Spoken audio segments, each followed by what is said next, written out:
सुनिए, सबसे पहले अगर हम छोटे छोटे बात करें तो जीएसटी R1 की रिपोर्ट तो आपको पता ही है कि आप डीओजी में जा करके और आप निकाल सकते हैं। एग्जाम्पल के तौर पे कि हम लोगों ने 7 PM में प्रैक्टिस करी थी जीएसटी रिटर्न वाली में। डीओजी रिपोर्ट्स, तो ये जुलाई महीने की है। जीएसटी R1 रिपोर्ट आप यहाँ से निकाल सकते हैं, प्रिंट निकाल सकते हैं, दे सकते हैं। ठीक, बड़ी बात नहीं है। और जीएसटी एक्टिव रिपोर्ट भी जानते ही निकालेंगे। तो ये 2 रिपोर्ट तो ऑलरेडी आपको पता है, ये मैं इसलिए क्रॉस कर रहा हूँ। अब छोटा सा रिपोर्ट है गुड्स का आइटम विद एचएसएन कोड, मतलब आइटम कौन सा है हमारा और उसका एचएसएन कोड कौन सा है, जनरली पूछ बैठते हैं। तो आप देखिएगा यहाँ पर, जब आप जाएंगे यहाँ पर मतलब डीओजी में जाइएगा अंदर में, तो आपको मिल जाएगा यहाँ पर जीएसटी रेट सेटअप, देख रहे होंगे यहाँ पर। ठीक है, जब आप एंटर करेंगे इसके अंदर तो आप देखिएगा इसके अंदर ऑल्ट F1 कर दीजिए अगर एक्सपेंड करना है तो आप देख सकते हैं कि मतलब दिखा देगा प्रॉपर तरीके से कि IGST में 28%, जो कि सेंट्रल टैक्स के नाम से बोलते हैं, 14% और 14%। इसके अंदर एक बैटरी आ रही है आइटम और इसकी एचएसएन कोड रही है। तो ऐसा ही पूछते हैं कि हमें आइटम वाइज जो उसका टैक्स रेट है वो भी दे दो और साथ साथ उसके एचएसएन कोड क्या है वो दे दो, बस इसको प्रिंट निकाल के आपको दे देना। तो सेकेंड रिपोर्ट आपका यहाँ से निकलेगा, ये रिपोर्ट आपको निकलेगी सेकेंड रिपोर्ट। ठीक है, तो इसको आप देख लेना रिपोर्ट को यहाँ पर। और साथ ही सब्जेक्ट खत्म हो गया, ये मैंने बता दिया, क्लियर है। अब बात रहते हैं कि सेल परचेज रजिस्टर की रिपोर्ट्स कैसे निकालते हैं। सेल रजिस्टर, परचेज रजिस्टर, उसको निकालने के लिए तरीका क्या है बताते हैं। आपको जाना है डिस्प्ले के अंदर, अकाउंट बुक्स के अंदर, अकाउंट बुक्स के अंदर, और अकाउंट बुक्स के अंदर जाने के बाद आपको सेल्स और परचेज रजिस्टर आपको मिलेंगे। तो पहले मैं परचेज रजिस्टर में जा रहा हूँ। यहाँ पर जाने के बाद आप देखिएगा, मान चलिए कि मंथ ऑफ जुलाई निकालना है तो मंथ ऑफ जुलाई यहाँ पर ले लेंगे, यहाँ पर देख रहे हैं। और मंथ ऑफ जुलाई के आने के बाद आप यहाँ पर कॉलमर लगाना है, एफर्ट लगाना है, एफर्ट लगाना है आपको। और लगाने के बाद यहाँ पर आपको दिमाग लगाना है कि क्या चाहिए क्या नहीं चाहिए। जैसे देखिएगा, पार्टी का एड्रेस रिपोर्टिंग में नहीं चाहिए मेरे को। यहाँ पर कह रहा है वाउचर टाइप नहीं चाहिए, वाउचर टाइप मतलब परचेज नहीं चाहिए। वाउचर नंबर हाँ चलेगा, कोई बात नहीं। और यहाँ पर वाउचर नंबर छोड़ दो, आप सप्लायर का इनवाइस नंबर ले लो, परचेज है ना, इनवाइस नंबर मुख्य होगा, मेन होगा, वो डाल देते हैं। सो सप्लायर का इनवाइस डेट भी अगर चाहिए साथ में तो वो हम डालते हैं, यहाँ पर डाल सकते हैं। सप्लायर का नाम अगर चाहिए तो वो आप डालिएगा, जीएसटी नंबर डालिएगा, बाकी आपको नहीं चाहिए, बाकी तो छोड़ दीजिएगा। तो जैसा रिपोर्ट आपको मांगा है कंपनी वाले ने, यस कर देंगे उसको। क्वांटिटी डिटेल्स जनरली नहीं मांगते रिपोर्ट के अंदर, तो नो कर देंगे। वैल्यू मांगते हैं, वो कर देंगे। एडिशनल कॉस्टिंग छोड़ दीजिए, नो कर दीजिए। और ये जो लेजर के साथ CRDR का एक वैल्यू लिखा रहेगा उसको आप नो कर दीजिए, मतलब सिर्फ अमाउंट बन चाहिए। तो ऊपर से हमने सेलेक्ट कर लिया यस नो करके, और यहाँ पर आएगा बहुत सारी चीजें, all items in one column. तो आपको देना ऑल आइटम्स ऑटोमेटिक कॉलम्स में जाना है, ऑल आइटम्स ऑटोमेटिक कॉलम। तो जाएंगे, एंटर करेंगे, तो देखिएगा यहाँ पर कि आपके इस तरह का रिपोर्ट आपको बन करके तैयार होगी। अब ये रिपोर्ट आपको एक्सेल में लीजिए तो और मजा आएगा और समझ में आएगा कि ये रिपोर्ट में दम क्या है। मैं इसको निकाल करके और हम एक्सपोर्ट कर देते हैं, एक्सपोर्ट करते हैं इसमें आपका एक्सेल के अंदर एक्सपोर्ट कर रहा हूँ और लोकेशन बदलता हूँ। यहाँ पर देखिएगा, यहाँ पे स्पेसिफाई पाथ ड्राइव, और मान लीजिए मैं आपको दिखाता हूँ GSTR करके मैंने बनाया। GSTR नाम से कोई फोल्डर नहीं है, चला जाएगा। और आप देखिएगा रिपोर्ट्स आपकी यहाँ पर आ गई, देख सकते हैं। अब इस रिपोर्ट को थोड़ा सा और अरेंजमेंट आप कर सकते हैं, कुछ एक्स्ट्रा कॉलम आपको बेकार लग रहा है तो हटा सकते हैं। फॉर एग्जांपल तौर पे देखिएगा, यहाँ पर डेट है कॉलम, यहाँ पर सप्लाई इनवॉइस डेट है। तो आप चाहो तो डेट को हटा दीजिए, क्योंकि बार बार एक ही चीज रिपीट हो रहा है, तो आप हट सकते हैं। पर्टिकुलर के अंदर यहाँ पर पार्टी का नाम है, यहाँ पर देख रहे हैं, तो पार्टी का नाम यहाँ भी आ रहा है, तो आप इसको हटा दीजिए, कंट्रोल माइनस। एक सेकेंड, मैं थोड़ा सा ऊपर से ये हट गया, देख रहे हैं कि पहले में हट गया। तो एक काम करते हैं, ये जो ऊपर की चीजें देख रहे हैं, कंपनी का नाम है, इसको मैं अरेंजमेंट करता हूँ थोड़ा सा, इसको हटा करके कंट्रोल C करके बीच में डाल देते हैं, ताकि मेरे को डिस्टर्बेंस नहीं करेगा। और मैं अब हटाना चालू करता हूँ यहाँ से, इसको कंट्रोल माइनस करेंगे, कॉलम माइनस करेंगे यहाँ से। और देखिएगा ये पार्टी का नाम 2 बार आ रहा है, तो मैं हटा देता हूँ, कंट्रोल माइनस कॉलम। ये सप्लायर का नाम आ गया, इनवॉइस नंबर है, डेट है, GST नंबर शायद हमने यूज नहीं किया होगा, इस वजह से आ रहा होगा। ये वैल्यू है, वैल्यू का मतलब है विदाउट GST है, इसमें विद GST के साथ है, ये पर ग्रॉस टोटल है। तो चलिए रहने देते हैं। हमने परचेज रजिस्टर मांगा है, तो परचेज रजिस्टर के अंदर freight, inward, professional charges, TDS, ये सब चीजें से कोई मतलब नहीं है। तो दैट मीन्स हमें इसका कोई मतलब नहीं है, आप यहाँ से हटा दीजिए।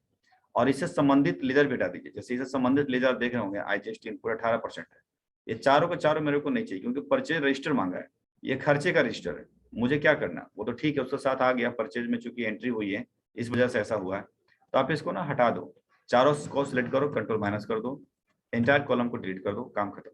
तो परचेज में और देखते हैं कि लोकल परचेज 18% है, इसके साथ में CGST इनपुट 9%, HGST 9% अपने आप लगकर आ रहा है।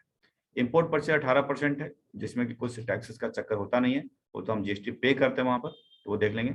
और लोकल परचेज 28%, इसमें CGST इनपुट अपने आप लगा रहा है। लोकल परचेज 0%, इसमें टैक्स लगता नहीं है।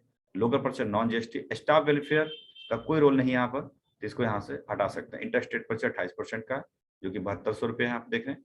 और इसके साथ विदाउट GST होगा, इस वजह से इसमें टैक्सेस नहीं लिखा, मतलब 7200 रुपये का आइटम हमने खरीदा होगा, बट उसके अंदर अनरजिस्टर्ड से खरीदा होगा, जिसकी वजह से ऐसा आ रहा है। देखिए आ भी रहा है, URD से आपने बाई किया, जिसकी वजह से टैक्स नहीं आ रहा कॉलम। तो स्टाफ वेलफेयर को हटाना, स्टाफ वेलफेयर आपका परचेज में काउंट नहीं होता है, तो इसको हटा सकते हैं। अब ये डेटा तैयार हो चुका है। डेटा तैयार होने के बाद आप देख सकते हैं नीचे में ये सम भी आ रहा है। आप ऐसा करके भी रिपोर्टिंग अपने कंपनी को दे सकते हैं, लेकिन बेटर होगा कि नीचे का जो सम देख रहे हैं उस सम की फॉर्मूला अपने आप लगा दीजिए, तो ज्यादा अच्छा होगा, ताकि एक भरोसा होगा कि सम अच्छी तरीके से चल रहा है। तो सम का फॉर्मूला ऊपर से लगा दीजिए, और यहाँ जाकर के लास्ट तक आकर के कंट्रोल R कर दें। कंट्रोल R करेंगे तो वो सम की फॉर्मूला के साथ यहाँ पर काम करना चालू कर दिया। अब ये वैल्यू है, इसके साथ टैक्सेस हैं। अब देख रहे हैं कि सब वही अमाउंट वहां से कैचअप कर रहा है जो हमने बनाया था, 9,3600 रुपये आपका कर रहा है। अब इसको थोड़ा डिजाइनिंग कर सकते हैं।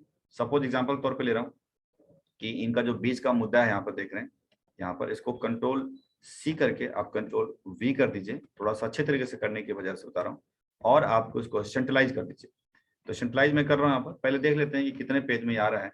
अब अगर देखें तो ये देखिएगा कट रहा है पेजेस, तो इसको हम पेज सेटअप डालते हैं। पेज सेटअप में पता है आपको कि हमें पेज लेआउट पे जाना पड़ता है, ओरिएंटेशन जाना पड़ता है, लैंडस्केप कर दीजिए।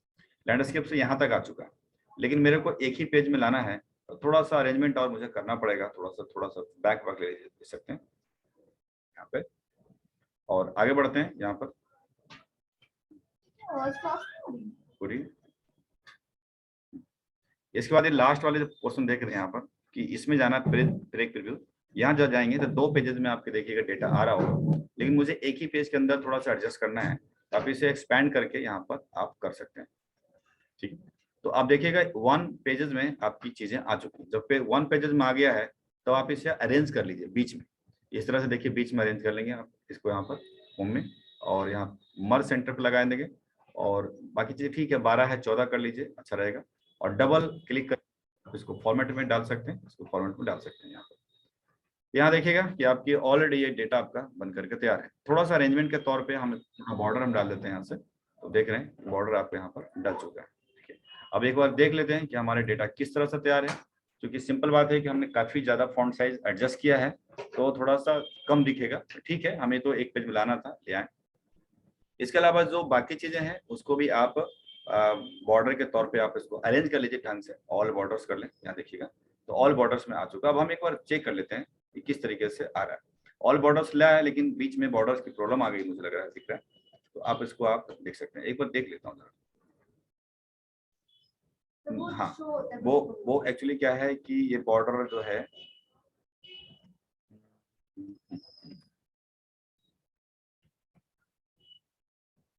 मैं ऑल बॉर्डर में जाता हूँ और अब देखते हैं। हाँ ठीक है, बॉर्डर अब आ चुका है। बॉर्डर का वैसे दिख रहा है बट आता है, पूरी बॉर्डर आ गया होगा इसके अंदर। यहाँ से कट भी नहीं है, या यहाँ से कट अगर लग रहा है तो थोड़ा साइड वाला बॉर्डर आप लगा सकते हो यहाँ से, अगर लगा दिक्कत आ रही है तो। वैसे बॉर्डर आ रहा होगा। तो आप देख रहे हैं कि इस तरह से सेल परचेज रेशियो, देखिए चक्कर है कि प्रिंट उसको देना नहीं होता, हम तो उसको भेज देते हैं, वो अपना एक्सपेंड करके देखता रहता है बॉस जो है। तो आप इस तरह से अब एक अच्छी रिपोर्ट परचेज रजिस्टर की आप निकाल सकते हो इसके अंदर, कि जो भी इसमें दिख रहा होगा। ठीक, अब इसके बाद सेम इसी तरीके से सेल्स रजिस्टर का भी तैयार करना है। तो सेल्स रजिस्टर आपको यहाँ मिल जाएंगे, आपको देखिए इसके पास में सेल्स रजिस्टर, और इस जगह पे जाकर के जुलाई महीने का निकालना है, तो जुलाई महीने का करके आप इसमें निकाल लेंगे। ये रिपोर्ट्स आपको बनाकर देना है। ठीक है, समझ आ गया होगा ना? क्योंकि सेल्स सेम एक्सपोर्ट करेंगे एक्सेल पे और करके देंगे। तो मैं एक परचेज दिखा दिया, बाकी एक्सेल के लिए आप खुद मेहनत करना पड़ेगा। रोशन क्लियर? Yes sir. ठीक है, तो ये टास्क आपको मैं अब दे रहा हूँ यहाँ पर, और GST इसमें जो इसमें टास्क हमारा था ये sales registered with GST amount, purchase registered with GST amount, purchase register already. मैं इसको फाइल को भेजूंगा नहीं, बल्कि आप सिर्फ वीडियो देख करके या समझ गए हैं तो उसके हिसाब से बनाना पड़ेगा, बनाकर तो खुद ही भेजना पड़ेगा। इसके अलावा आपको गुड्स के आइटम वाइज एचएसएन कोड भी आपको इसमें भेजने होंगे, और जीएसटी R1 तो 3B तो चलो वो तो आपका ऑलरेडी बना हुआ है, इसको छोड़ देना। सर ये सारा पीडीएफ भेज रहे हैं या एक्सेल? पीडीएफ करके भेज दो या एक्सेल में भेज दो, जैसे भी करो। मतलब सिर्फ ये हमें इसको अलग से चाहिए, टेली बैकअप नहीं चाहिए बस। ठीक सर, ठीक है। हाँ, तो ये रिपोर्ट्स इसीलिए क्योंकि रिपोर्ट्स मांगते हैं, तो ये रिपोर्ट्स आपको प्लस में मैं यहाँ हटा देता हूँ, रिपोर्ट प्लस एचएसएन। ये रिपोर्ट्स मेरे को चाहिए, तो मैं यहाँ पर आपको लिख रहा हूँ। कब तक आप दे देंगे? वही मंडे? यस सर, मंडे का। ज्यादा देर का तो काम नहीं है, आप दे सकते हैं इसमें काम से। चलिए, बाकी लोग जो क्लासेस ले रहे हैं उनसे भी थोड़ा पूछ लूं। हाँ, एक सेकेंड, मंडे कर दूं। राहुल, ये हो जाएगा ना मंडे? ठीक है। और रिको कर दोगे? पैकेट दे दूं? पैकेट दे देता हूँ। चलो मैं देखता हूँ, मैं भी पूछता हूँ।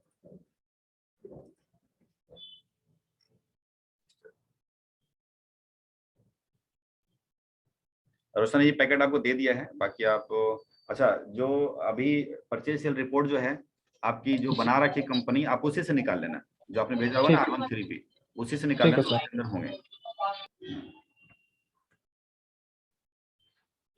चलिए, ये तो आपने दे दिया, ये बिल तो बाद में देखेंगे, पढ़ाई नहीं अभी तक।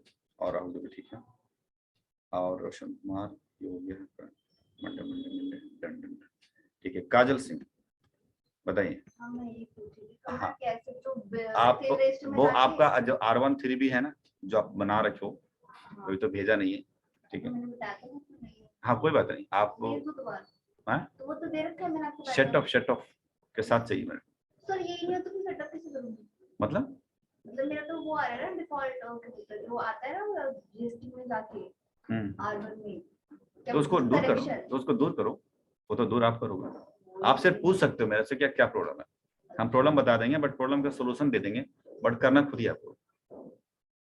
ठीक, तो आप जब भी निकालोगे निकाल लेना, और R1 3B जो बनेगी उसी से रिपोर्ट आपको तैयार करना है। यहाँ पर यही रिपोर्ट जो आज का वीडियो बना होगा, परचेज सेल रिपोर्ट, एचएसएन भी समरी निकालनी है, वीडियो मिल जाएंगे आपको। अच्छा, आपको 7-8 आओगे नहीं ना फिर? हाँ, ये हफ्ते नहीं आऊंगी ना 7-8।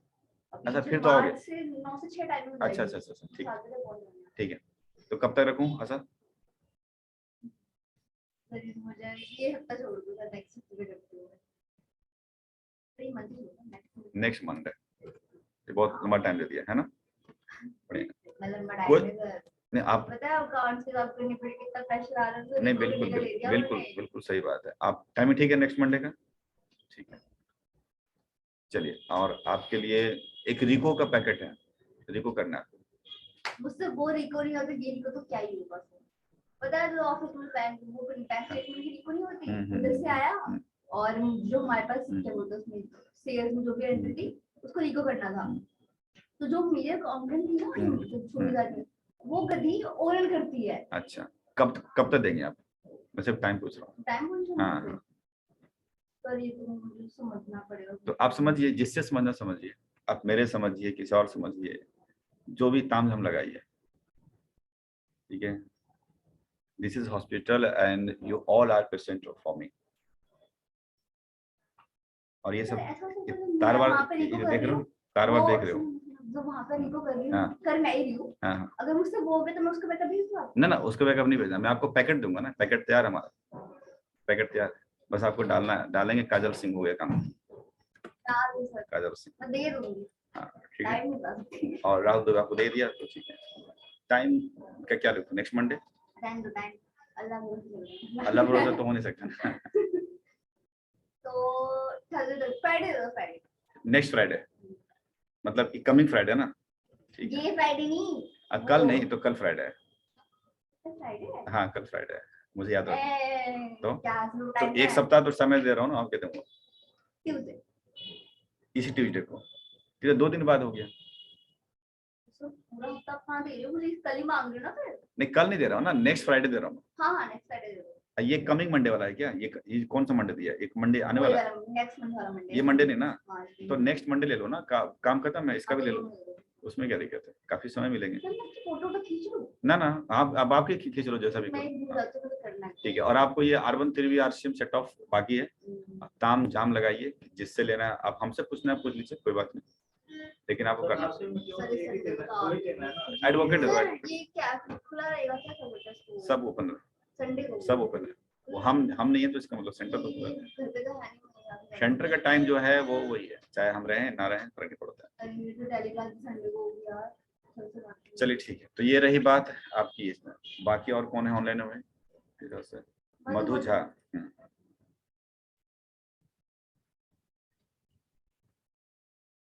R1 3V सेटअप आपने भेज दिया है ना मधु झा? आवाज आ रही है? हाँ ठीक है, चलिए मैं चेक करता हूँ उसको।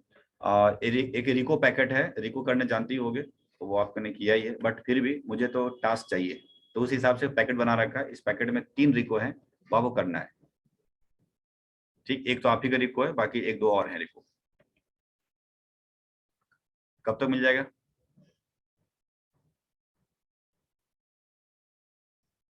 कब तक मिल जाएगा?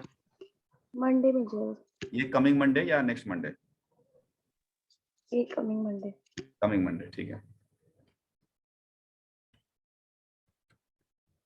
कमिंग बड़ा लंबा लिखाना पड़ेगा मेरे को, कोई बात, कमिंग मंडे।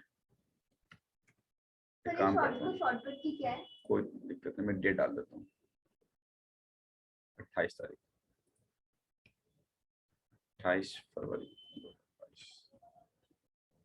एक परचेज सेल की रिपोर्ट है एचएसएन कोड के साथ। ठीक, अभी जो बताया मैंने आज की वीडियो में दिख जाएगा। आपके जो R1 3V है इसी से निकालना है रिपोर्ट ढंग से, और एचएसएन कोड का रिपोर्ट निकालना, आइटम वाइज रिपोर्ट, वो आपको आज का वीडियो में मिल जाएगा। आप देख सकते हो। कब तक मिल जाएगा?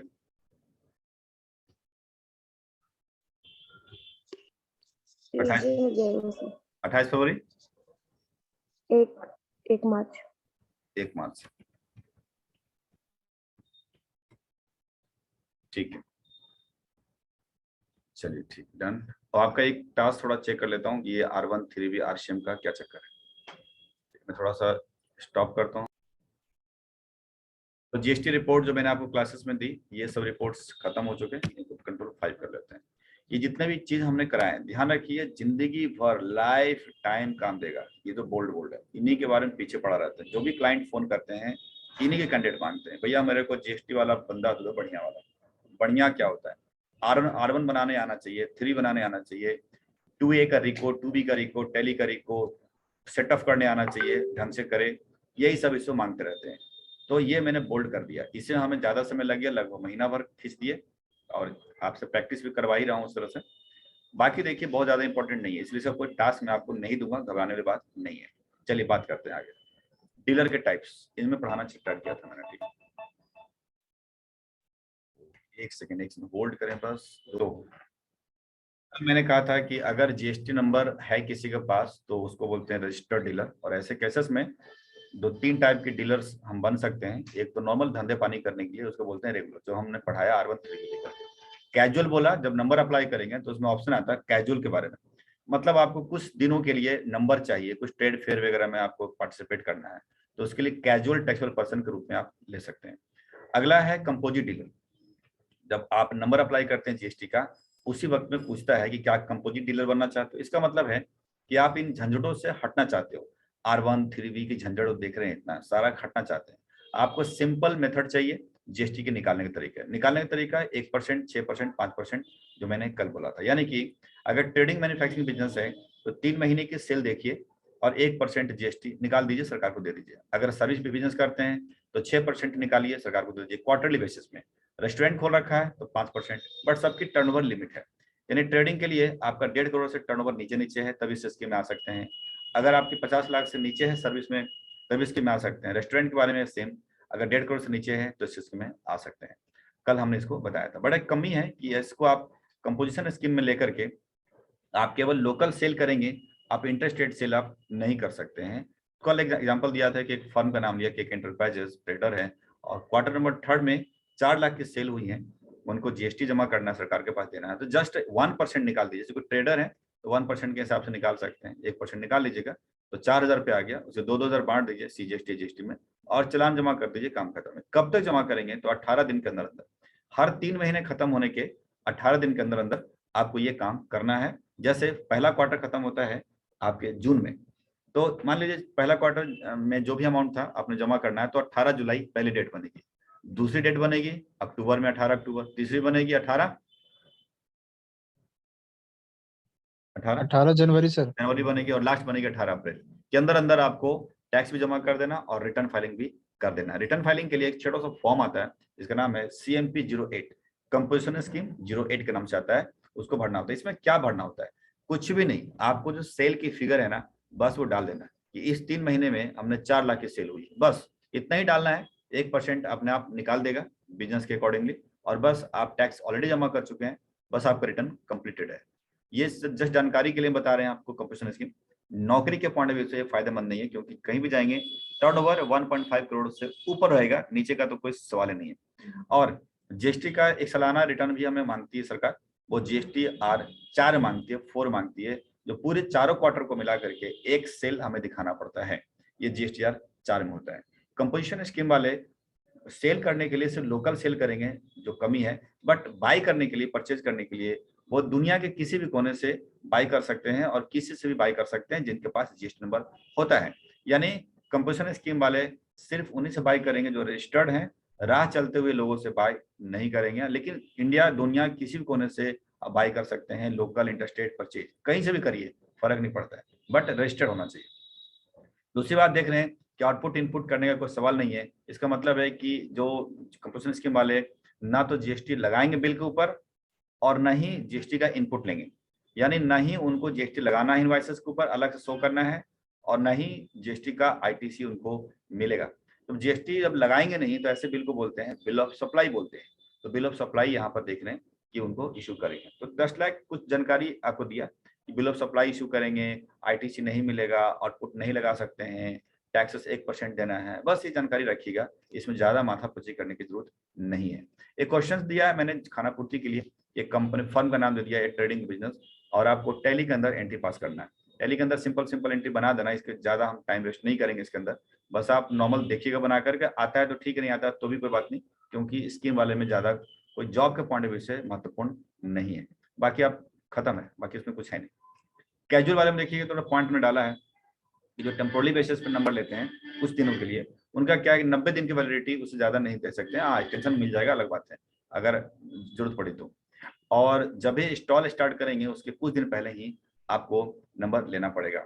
दूसरी बात है कि सबसे बड़ी जो मुख्य बात है, मेन इंपॉर्टेंट बात है, एक कैजुअल टैक्सेबल पर्सन क्या करते हैं कि डेली के डेली, जैसे आज स्टॉल लगा तो सुबह से लेकर शाम तक जितना हिसाब बनता है उनका टैक्स देने के लिए, उनको कल शाम तक जमा कर देना। डेली बेसिस पे टैक्स जाता है, ऐसा नहीं है कि उनका जब बंद हो जाएगा स्टॉल तब जमा कर, नहीं, डेली बेसिस पे उनको टैक्स सरकार के पास जमा होना चाहिए। हाँ, रिटर्न फाइलिंग का कोई टाइम नहीं है। रिटर्न फाइलिंग का टाइमिंग है कि जब वो रिटर्न फाइलिंग मतलब डिटेल्स जो स्टॉल में बिका उनकी डिटेल्स आपको पूरे स्टॉल खत्म हो जाए, टाइमिंग खत्म हो जाए, उसके बाद 5 डेज के अंदर अंदर आपको फाइल करना पड़ता है, विदिन 5 डेज।